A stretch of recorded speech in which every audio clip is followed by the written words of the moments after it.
আজকে কি করবো? আগের দিন দেখেছিলাম গাউস লটা বা গাউসের থিওরেমটা আমরা জেনেছি। জাস্ট আমি আগে থিওরেমটা একটু জাস্ট বলছি। গাউস থিওরেমটা কী লিখেছিলাম? গাউস থিওরেম লিখেছিলাম কোনো বদ্ধ তলের মধ্য দিয়ে তড়িৎ ফ্লাক্স মানে ই ডট ডিএস লিখেছিলাম। ওই বদ্ধ তলের অভ্যন্তরে মোট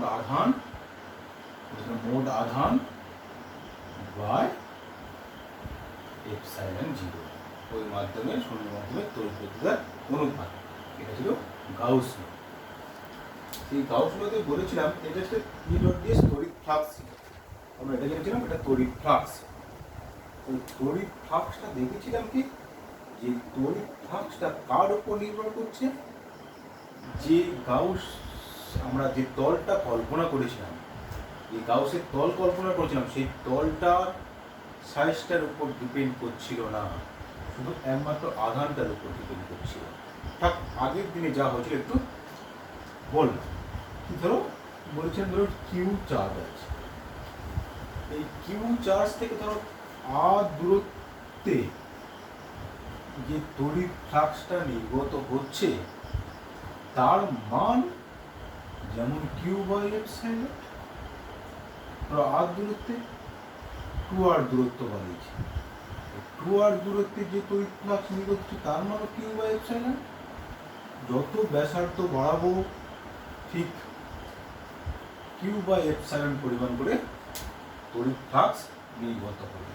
তার মানে কি, যত ব্যাসার্ধ বাড়ছে, মানে গাউসে তলটা কল্পনা করেছি সেই তলটার শেপটার উপর ডিপেন্ড করছে না, ডিপেন্ড করছে কার উপর? আধানটার উপর। কোন আধান আছে তার উপর ডিপেন্ড করছে। ক্লিয়ার?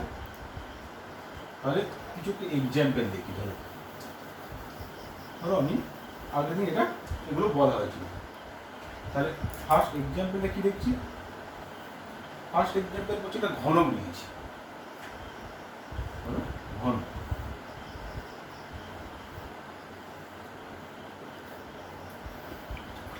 এই ঘনকের অভ্যন্তরে পজিটিভ কিউ আধান রয়েছে। তাহলে আমার কোশ্চেন হচ্ছে, এই কিউ আধান থেকে বা এই ঘনকের থেকে কতটা তড়িৎ ফ্লাক্স নির্গত হবে? এই ঘনক থেকে যে তড়িৎ ফ্লাক্স নির্গত হবে তার মান হবে কি? Q by epsilon. ক্লিয়ার? এই ঘনক থেকে তড়িৎ ফ্লাক্স হচ্ছে কিউ বাই এপসাইলন। ঠিক একই রকম একটা চৌম্বক অভ্যন্তরে যদি কিউ আধান থাকে, তাহলে কিউ আধান থেকে কতটা পরিমাণে তড়িৎ ফ্লাক্স নির্গত হবে চারিদিকে? Q by epsilon. ক্লিয়ার? তাহলে কোনো গাউসের তলের অভ্যন্তরে যদি আধান রাখি, কিউ আধান রাখি, এই কিউ আধান থেকে আমাকে কিউ বাই এপসাইলন পরিমাণ করে আধান নির্গত হবে। দেখো প্রত্যেকটা যে চোঙ আঁকলাম, যে ঘন আঁকলাম, তারপর শেপটার উপর ডিপেন্ড করছে না, কার উপর ডিপেন্ড করছে? শুধু আধানটার উপর কিন্তু ডিপেন্ড করছে। ক্লিয়ার? এবার বিভিন্ন কেস জানছি। ফার্স্ট কেস বলছি। তাহলে সবসময় কি বললাম, গাউসের থিওরেমটা কাজে লাগবে কি, একটা বদ্ধ তল কল্পনা করতে হবে, না একটা গাউসীয় তল কল্পনা করতে হবে। ধরো একটা বদ্ধ তল এরকম আছে, তার বাইরে পজিটিভ কিউ আধান নিয়েছি। বাইরে যদি পজিটিভ কিউ আধান নেই, এই বদ্ধ তলের অভ্যন্তরে কোনো চার্জ নেই, মানে চার্জের পরিমাণ শূন্য। তার মানে কি, এই বদ্ধ তলের মধ্যে কোনো চার্জ নেই, কোনো আধান নেই, আধানটা তার বাইরে অবস্থান করছে। সেই জন্য কি এই বদ্ধ তলের মধ্যে দিয়ে মোট অতিক্রান্ত তড়িৎ ফ্লাক্স মানে ফাই লিখতাম যেটা ই ডট ডিএস শূন্য। কারণ হচ্ছে কি, এই বদ্ধ তলের অভ্যন্তরে কোনো আধান থাকছে না। ঠিক আছে? আবার দেখো, ধরো একটা বদ্ধ তল কল্পনা করবো, বাইরে একটা কিউ চার্জ রেখেছি। ধরো এটা কিউ চার্জ রাখা হচ্ছে। তাহলে কিউ চার্জ যদি রাখি, ধরলাম তড়িৎ বর্গগুলো এরকমভাবে এখান থেকে নির্গত হচ্ছে। তড়িৎ ফ্লাক্সের মান, এটা ই এর মান। ই ফিল্ড লাইনগুলো এরকম দিয়েছে, ক্লিয়ার? তাহলে দেখো এই যে বদ্ধ তলে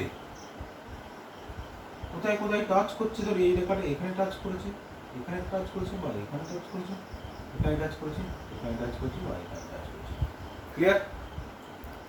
তাহলে এই কিউ আধানটার জন্য তড়িৎ ফ্লাক্সের মান কত আমি ক্যালকুলেট করতে চাইছি। জিরো আসছে কি করে আমি একটু দেখতে চাইছি।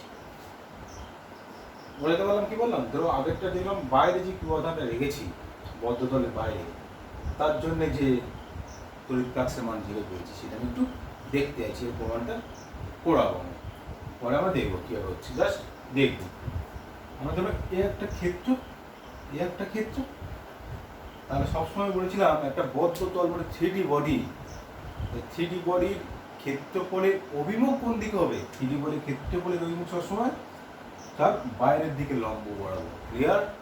তাহলে এখানে তার ক্ষেত্রফলের অভিমুখ কোন দিকে? এই দিক বরাবর, বাইরের দিকে। এখানে যে ক্ষেত্রটা রয়েছে তার বাইরের দিকে, এখানে যে ক্ষেত্রটা রয়েছে তার বাইরের দিকে, লম্ব, ক্লিয়ার? এবার দেখো এর অভিমুখ কোন দিকে? এর অভিমুখ এদিকে, আর ক্ষেত্রফলের এই মুখ এদিকে। তাহলে ধরো এইটার নাম দাও একটা 1, 2। 1 নম্বর ক্ষেত্রের মধ্যে যে তড়িৎ ফ্লাক্সের ভ্যালু কত? ই ডট ডিএস 5। তার মানে কি লিখতে পারি? ই ডিএস cos থিটা। তাহলে এই ক্ষেত্রটার মধ্যে দিয়ে ই এর অভিমুখের দিকে, ডিএস এর অভিমুখের দিকে, এটা ই এর অভিমুখ, ক্লিয়ার? তাহলে এর মধ্যবর্তী কোণ কত? এর মধ্যবর্তী কোণ 180 ডিগ্রি। তাহলে ই ডিএস cos 180, তার মানে কি আসবে? ই ডিএস cos 180 -1, তাহলে ই ডিএস, ক্লিয়ার? এই 2 নম্বর ক্ষেত্রের মধ্যে যাচ্ছে, 2 নম্বর ক্ষেত্রের মধ্যে, 2 নম্বর ক্ষেত্রের অভিমুখ ই এর অভিমুখ এদিকে, ডিএস এর অভিমুখ ওদিকে, একই দিকে। 2 নম্বর মধ্যে কি হবে? ই ডিএস cos থিটা, ই ডিএস থিটার ভ্যালু কত? একই দিকে যদি অভিমুখ থাকে দুটো ভেক্টর, তাহলে সবসময় থিটার ভ্যালু 0। তাহলে 0 মানে কি? সরি, cos 0, cos 0 ভ্যালু 1, ই ডিএস। মোট তড়িৎ ফ্লাক্সের ভ্যালু কত? এটা ধরো φ1, এটা φ2, φ1 plus φ2 minus EDS plus EDS 0, clear? তার মানে কি কোনো বদ্ধ তলের বাইরে যদি আধান রাখা হয় তাহলে বদ্ধ তলের মধ্য দিয়ে অতিক্রান্ত মোট তড়িৎ ফ্লাক্সের ভ্যালু হবে 0, ক্লিয়ার?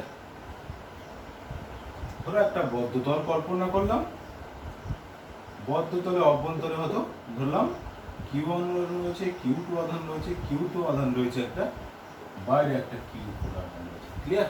কি বলতে চাইছি? বদ্ধ তলের মধ্যে আমি 3টে আধান এখানে ধরলাম আর বাইরে একটা Q4 আধান ধরলাম। তাহলে এই বদ্ধ তলের মধ্যে দিয়ে গসের লটা আমরা কাজে লাগাবো। কি বললাম বোঝা গেছে? তাহলে এই বদ্ধ তলের মধ্যে দিয়ে যে ফ্লাক্সের মানটা কি হবে, এবং বার করতে হবে কি ফ্লাক্সের মান বের করব, এবং কি বের করব? ই ডট ডিএসটা আমরা বের করতে চাই। ফ্লাক্সের যখন আমরা ভ্যালু বের করব, তার মানে কি ফ্লাক্সের ভ্যালু যখন বের করছি, দেখো ফ্লাক্স ফাই ইকুয়াল টু কি লিখেছি? E dot ds Q by epsilon 0। তাহলে এখানে কোন আধানটা হবে? যে আধানটা বদ্ধ তলের মধ্যে দিয়ে থাকবে, মানে মোট বদ্ধ তলের আধান। আমরা লিখতে পারবো ওই কিউটা Q1 Q2 plus Q3 by epsilon 0, clear? তার মানে কি আধানটা যখন করছি এই বদ্ধ তলের মধ্য দিয়ে মোট আধান, যেহেতু বদ্ধ তলের মধ্য দিয়ে Q4 আধানটা নেই, তাহলে Q4 আধানটা আমরা নিতে পারছি না, শুধু বদ্ধ তলের মধ্যে দিয়ে মোট আধান থাকবে। কিন্তু খেয়াল রাখতে হবে যখন আমরা তড়িৎ ক্ষেত্র ক্যালকুলেট করব, তড়িৎ ক্ষেত্র ক্যালকুলেট করার সময় কিন্তু Q1 Q2 Q2 শুধু নিলে চলবে না, এবং Q4টাও কাজে লাগবে। মানে এই চারটে আধান নিয়ে যে মোট তড়িৎ প্রাবল্য পাবো সেই আধানটা লিখতে হবে, মানে সেই তড়িৎ প্রাবল্যের মানটা বের করতে হবে। তাহলে শুধু মনে রাখবে এখানে কি তড়িৎ ফ্লাক্সের ক্ষেত্রে তড়িৎ ফ্লাক্স যখন নির্ণয় করবো, গাউসীয় যখন কাজে লাগাবো, তখন যে আধানটা হবে শুধু বদ্ধ তলের মধ্যে দিয়ে মোট আধান হবে। কিন্তু তড়িৎ প্রাবল্য যখন নির্ণয় করবো তখন কিন্তু সমস্ত আধানগুলি নিয়ে কাজ করবো, মানে সমস্ত আধানগুলি উপরে যে তড়িৎ প্রাবল্যটা পাবো, মোট তড়িৎ প্রাবল্য নির্ণয় করতে হবে। সেখানে বাইরে থাকুক আর ভিতরে থাকুক যা খুশি হোক, কিন্তু আমরা এই যে কিউ আধানটা দেবো সেটা কিন্তু বদ্ধ তলের মধ্যে দিয়ে আধানটা নেব। এখন কি করবো, গাউস লয়ের অ্যাপ্লিকেশন, মানে কি কি অ্যাপ্লাই করতে হবে, অ্যাপ্লিকেশনগুলো সেগুলো লিখব। গাউস লটা আমরা সমস্ত জায়গায় অ্যাপ্লিকেবল করতে পারবো, মানে বিভিন্ন রকম প্রবলেমের ক্ষেত্রে অ্যাপ্লিকেবল করতে হবে। কিন্তু অনেক জটিল প্রবলেম আছে, সেখানে কিন্তু গাউস লটা আবার অ্যাপ্লাই করা খুব জটিল ব্যাপার হবে, মানে ক্যালকুলেশন খুব জটিল হবে। আমাকে মেনলি লক্ষ্য রাখতে হবে কি কখন আমরা অ্যাপ্লাই করতে পারবো গাউস লটা। গাউস লটা অ্যাপ্লাই করতে হবে 1 নাম্বার পয়েন্ট বলছি। 1 নাম্বার পয়েন্ট কি বলছে, একটা গাউসীয় তল কল্পনা করতে হবে, মানে একটা বদ্ধ গাউসীয় তল কল্পনা করতে হবে। ধরো একটা কিউ আধান রাখলাম, এখানে আমি তোমার প্রাবল্য নির্ণয় করতে হবে, তড়িৎ প্রাবল্য। তাহলে এই কিউ আধানকে কেন্দ্র করে একটা গাউসীয় তল কল্পনা করতে হবে। ফার্স্ট কি বললাম, একটা বদ্ধ গাউসীয় তল কল্পনা করতে হবে, ইমাজিন করতে হবে। এটা কিন্তু বদ্ধ থাকতে হবে, ক্লিয়ার। 2 নম্বর কি বলছি, এই গাউসীয় তলের অভ্যন্তরে প্রতিটা বিন্দুতে ই এর মান, মানে তড়িৎ প্রাবল্যের মান সমান হতে হবে। কি বললাম, গাউসীয় তলের অভ্যন্তরে প্রতিটা বিন্দুতে ই এর মান, মানে তড়িৎ প্রাবল্যের মান সমান হতে হবে, ক্লিয়ার। তার মানে কি, একটা গাউসীয় তল কল্পনা করবো, ওই তলের অভ্যন্তরে প্রতিটা বিন্দুতে ই এর মানটা সমান হতে হবে, ঠিক আছে। 3 নাম্বারটা কি বলছি, ধরো 3 নাম্বারটা বলা হচ্ছে যে আধানটা সবসময় গাউসীয় তলের অভ্যন্তরে থাকতে হবে। এখানে যদি আধান থাকে তার অভ্যন্তরে গাউসীয় তল থাকতে হবে, কোনো সময় আধানকে যেন ক্রস না করে গাউসীয় তলটা। মানে তুমি এখানে আধানটা আছে, তুমি এরকম ক্রস করে না যায়, তাহলে কিন্তু খুব জটিল হবে, ক্লিয়ার। গাউসীয় তলটা কল্পনা করতে হবে, গাউসীয় তলের প্রতিটা বিন্দুতে তড়িৎ প্রাবল্যের মান সমান হতে হবে, এবং গাউসীয় তলের অভ্যন্তরে আধানটা থাকতে হবে।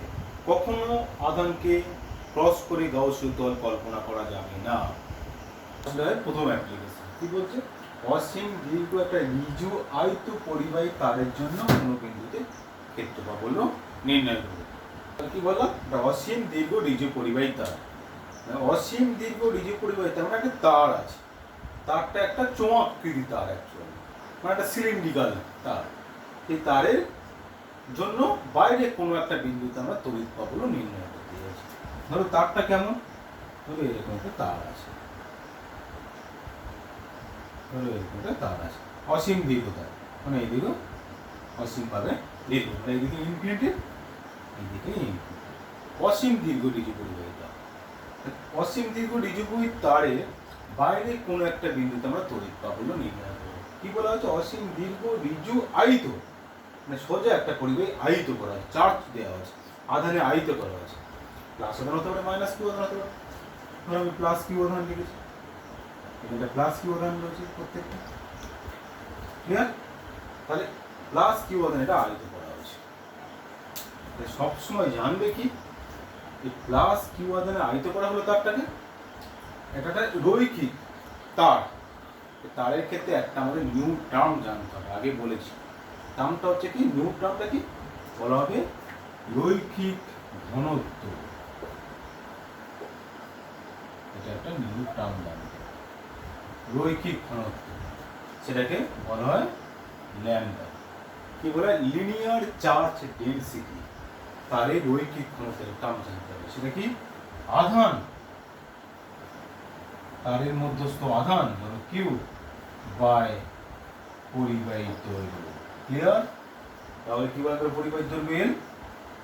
তাই নিউ একটা টার্ম জানলাম কি, রৈখিক তারের জন্য এটা রৈখিক সোজা তার, এই তারের জন্য একটা নিউ টার্ম জানলাম রৈখিক ঘনত্ব কিন্তু ল্যামডা আধান বাই দৈর্ঘ্য।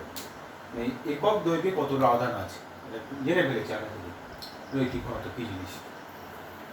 এবার ধরো আমি কি বললাম, এটা অসীম দীর্ঘ তার আছে, তারে বাইরে কোনো একটা বিন্দুতে ধরো পি বিন্দুতে আমরা তড়িৎ প্রাবল্য মান নির্ণয় করব। মানে গাউসের সূত্রে কি অ্যাপ্লিকেশন করি, গাউস সূত্রের বাইরে সূত্রটা অ্যাপ্লাই করে তড়িৎ প্রাবল্যের রাশিমালা নির্ণয় করি। তাহলে এটা অসীম দীর্ঘ ডিজি পরিবাহী আছে, তার জন্য পি বিন্দুতে আমরা তড়িৎ প্রাবল্যের মান নির্ণয় করব। তাহলে সবসময় ভাবতে হবে কি, যে বিন্দুতে আমরা তড়িৎ প্রাবল্যটা নির্ণয় করব সেই বিন্দুটাকে নিয়ে একটা আমরা গাউসীয় তল কল্পনা করতে হবে। সেই গাউসীয় তলের অভ্যন্তরে যেন আধান থাকে। ফার্স্ট আমাদের লক্ষ্য কি, একটা গাউসীয় তল কল্পনা করা। আগে বললাম মূল লক্ষ্যটা কি হবে, গাউসীয় তল কল্পনা করতে হবে। তাহলে কোনো যদি দীর্ঘ ঋজু পরিবাহী থাকে তার জন্যে গাউসীয় তলটা হবে কি চোঙাকৃতি তল। ক্লিয়ার? ধরো আর দূরত্বে আমরা একটা আর দূরত্বে পি বিন্দুতে আমরা তড়িৎ প্রাবল্য নির্ণয় করব। ঠিক সিমিলারলি এই আর কে ব্যাসার্ধ করে একটা কি করব, আমরা একটা চোঙ কল্পনা করব। তার মানে একটা আয়ত পরিবাহী তারের জন্য, মানে ঋজু আয়ত পরিবাহী তারের জন্য গাউসীয় তল কেমন হবে, একটা চোঙাকৃতি তল হবে। এটা আমার সবসময় খেয়াল করতে হবে। এদিকে যদি আর হয় ঠিক সেম ডিস্টেন্স ধরে এদিকেও আর হবে। বোঝা গেছে? একটা চোঙাকৃতি তল কল্পনা করে। কেমন চোঙাকৃতি তল? চোঙাকৃতি তল।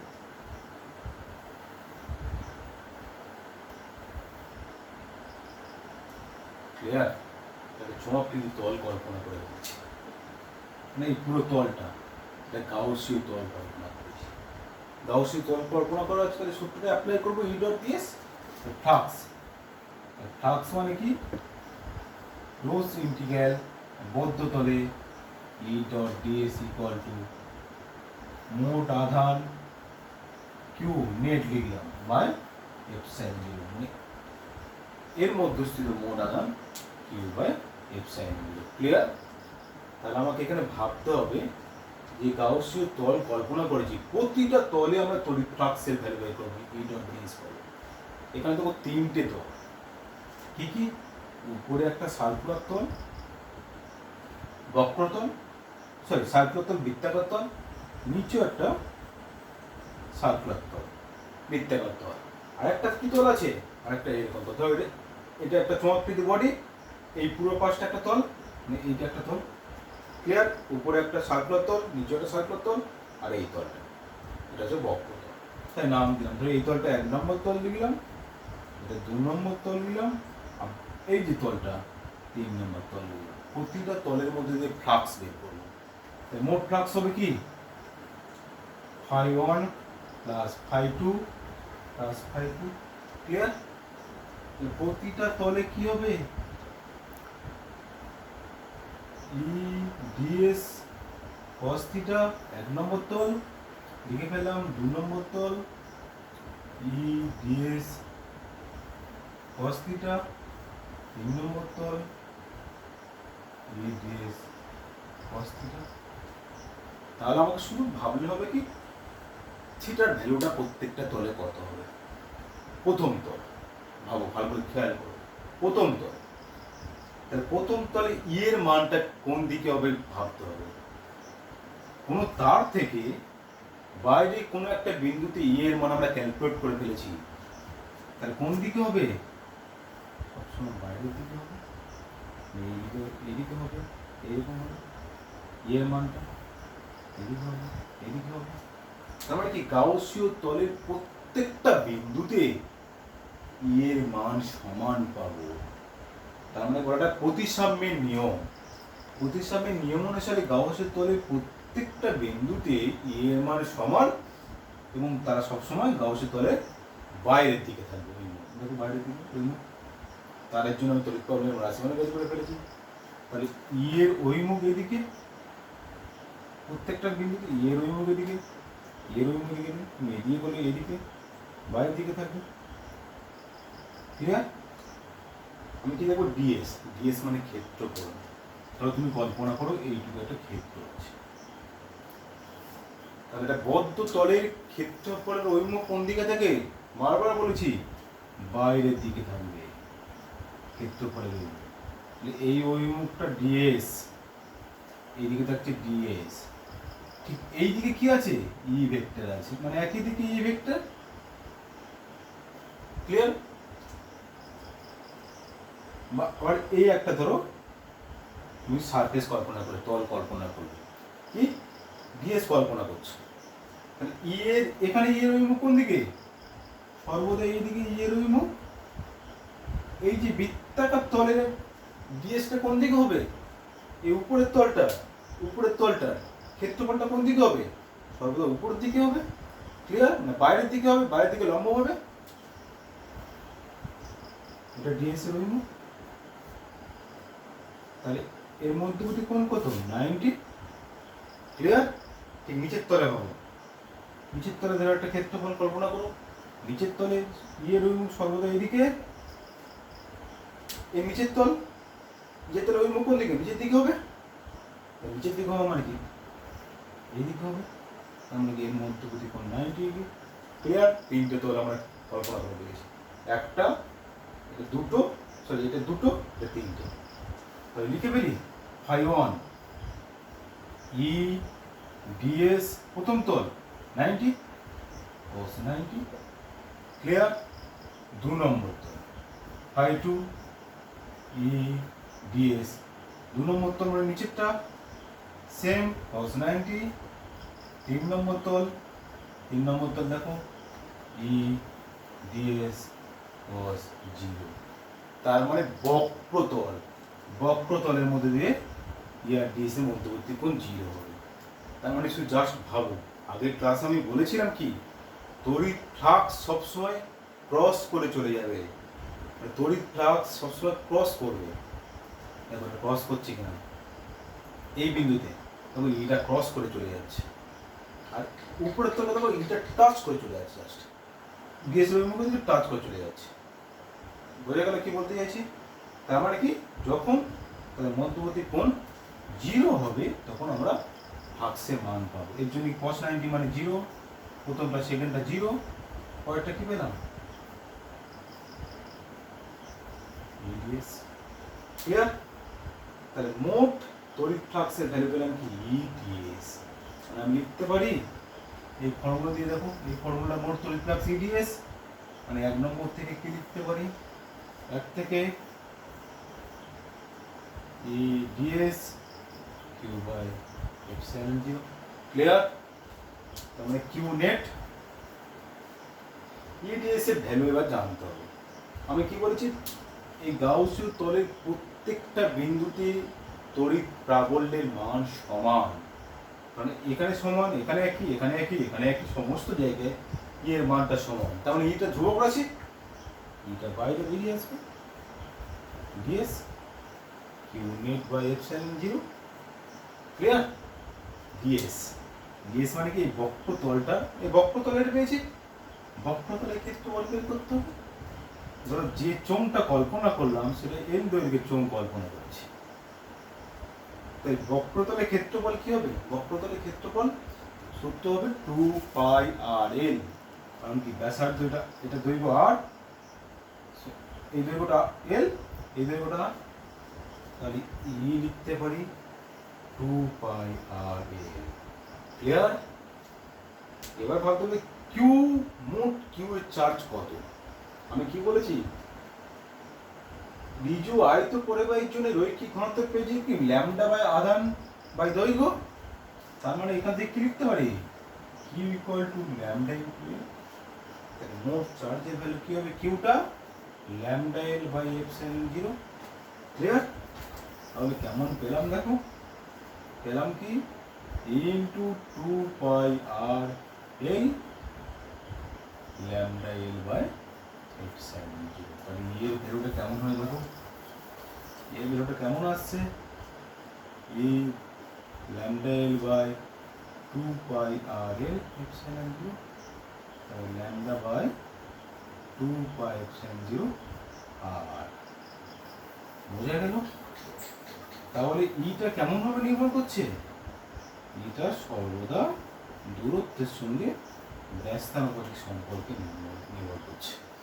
এটা সমানুপাতিক 1/r। এবার ভাবো এর দিক কোন দিকে হবে? এর দিক সর্বদা প্লাস কিউ আধান হলে আধানের যে বিন্দু দেখুন সেই বিন্দুর দিকে, মাইনাস কিউ হলে মানে এর দিক কি যদি প্লাস কিউ আধান থেকে বের হয় যে আধান নির্ণয় করছি সেই আধানের দিকে, যদি এখানে মাইনাস কিউ আধান থাকতো তাহলে সেই আধানের দিকে হবে। তাহলে শুধু এখানে এই যদি ভেক্টর রাশি দিয়ে দাও তাহলে আর ক্যাপ দিয়ে দেবে। ওই বলতে কি করে জানবো কি করে? প্লাস কিউ আধান ধরলে যে বিন্দুতে ধর পি বিন্দু নির্ণয় করছিলাম তাহলে পি বিন্দুর দিকে, মাইনাস কিউ হলে পি বিন্দুর ভিতর দিকে। ক্লিয়ার?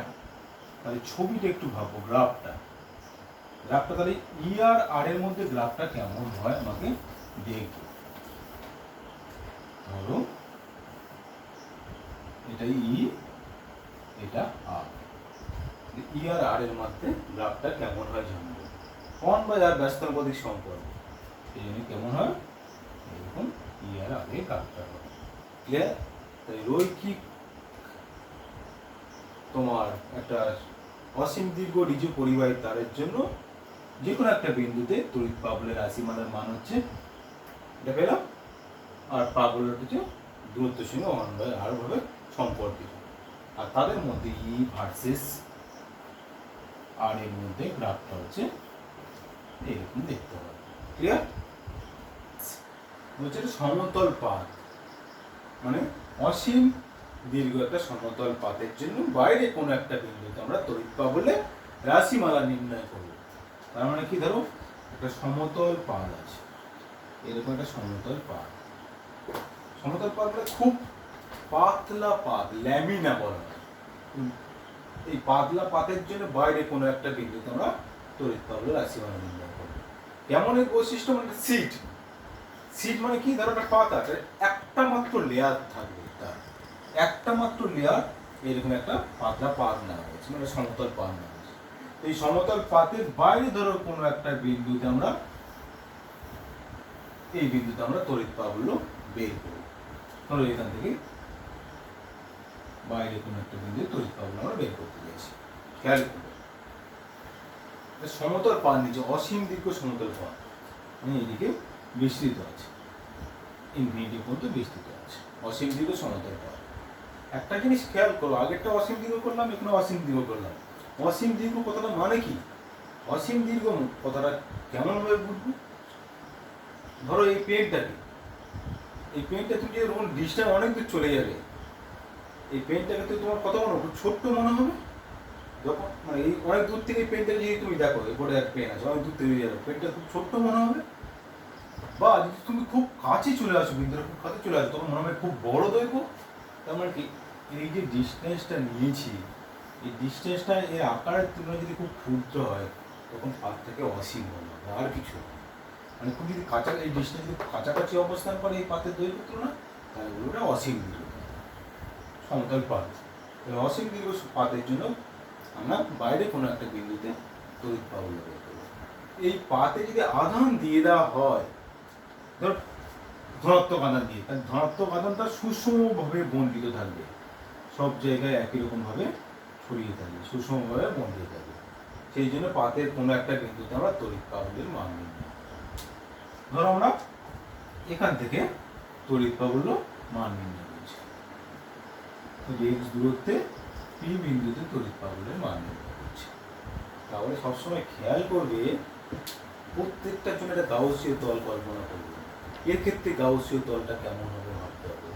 এর ক্ষেত্রেও গাউসীয় তলটা হবে কি, একটা চোঙাকৃতি গাউসীয় তল হবে। এমনকি এখান থেকে এক্স দূরত্ব যদি থাকে, তাহলে সিমিলারলি এখান থেকেও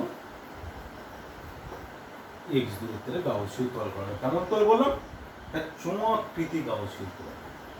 তার মানে চোঙাকৃতি একটা গাউসীয় তল আমরা কল্পনা।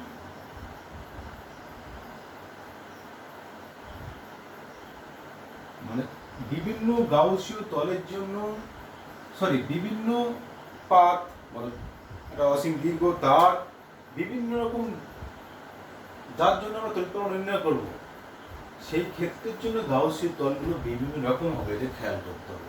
সমতল পাতের জন্য তোমার গাউসীয় তল হবে, চমকৃতি গাউসীয় তল হবে। তাহলে গাউসীয় তল ধরো এরকম একটা এই বিন্দু থেকে ছেদ করে গেছে,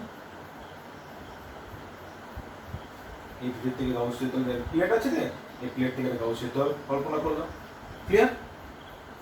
তাহলে আমাকে সূত্র কি, তাহলে এই গাউসীয় তলে প্রতিটা বিন্দুতে আমরা তড়িৎ প্রাবল্যটা বের করবো। ক্লিয়ার? তাহলে তড়িৎ প্রাবল্য যদি এখানে ধনাত্মক আধানে আয়িত থাকে, তাহলে তড়িৎ প্রাবল্য ওই মুখ কোন দিকে হবে? সর্বদা বাইরের দিকে হবে। এইদিকে তড়িৎ প্রাবল্য ওই মুখটা হবে, তাহলে এর এইদিকে তড়িৎ প্রাবল্য ওই মুখ এইদিকে হবে, এই বিন্দু তড়িৎ প্রাবল্যের ওই মুখ এইদিকে হবে। ক্লিয়ার? তাহলে আমরা দেখো যে গাউসীয় তলটা কল্পনা করেছি, তিনটে গাউসীয় তলে তিনটে আমরা ছেদ করব। একটা 1 নম্বর একটা সার্কুলার তল, এটাও একটা সার্কুলার তল, একটা বক্রতল, মানে আবার সে একই রকম এই কটা চমাকৃতি বলি। এটা একটা সার্কুলার তল, এদিকে একটা সার্কুলার তল, একটা বক্রতল। এই বক্রতলটা তিনটে তল নাম দিই, একটা 1 নম্বর তল,